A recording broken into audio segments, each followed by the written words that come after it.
It's only cheating if you get caught. Don't believe me? Well, go ask Jim Cramer at CNBC.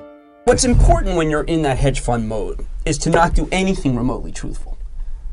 Because the truth is so against your view that it's important to create a new truth, to develop a fiction. And the fiction is developed by almost anybody who's down like 2% to up 6% here. You can't take any chances. You can't have the market up any more than it is if you're up 6. Now, look, over maybe 2 weeks from now, the buyers will come to their senses and realize that everything that they heard was a lie.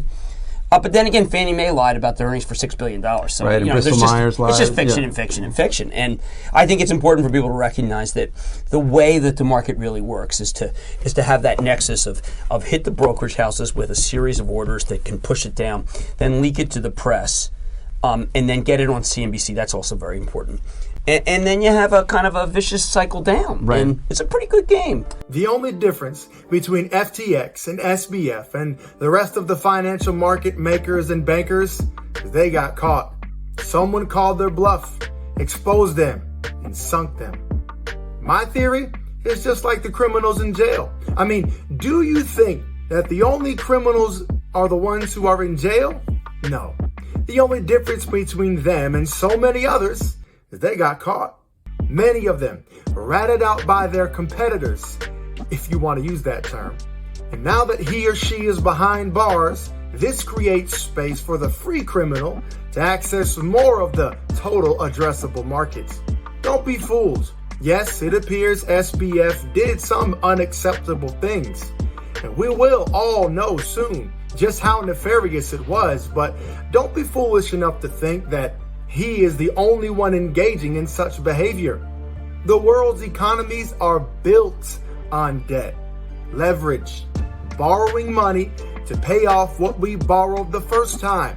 And the person who lent us the money they borrowed from someone else. Everyone is borrowing from everyone. It's all debt on debt on debt. Every bank and business in the world does it. It's all risky business.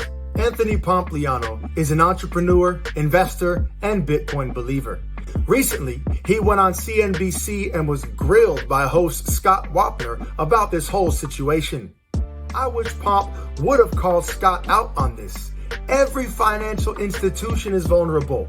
All it takes is one big investor to yank enough of their money out, and it could all come crashing down and expose questionable, unethical, and possibly illegal activity. Same behavior. Like I said, check out a questionable moment in Jim Cramer's own history. He can tell you all about how life is inside the belly of the Wall Street beast. The difference is that if this is an intraday show, and you need to know what I know is going on. People accuse him of doing it himself. He denies it. Who knows? But here's what I do know. Someone did it, and someone is still doing it. Some get caught, and some don't.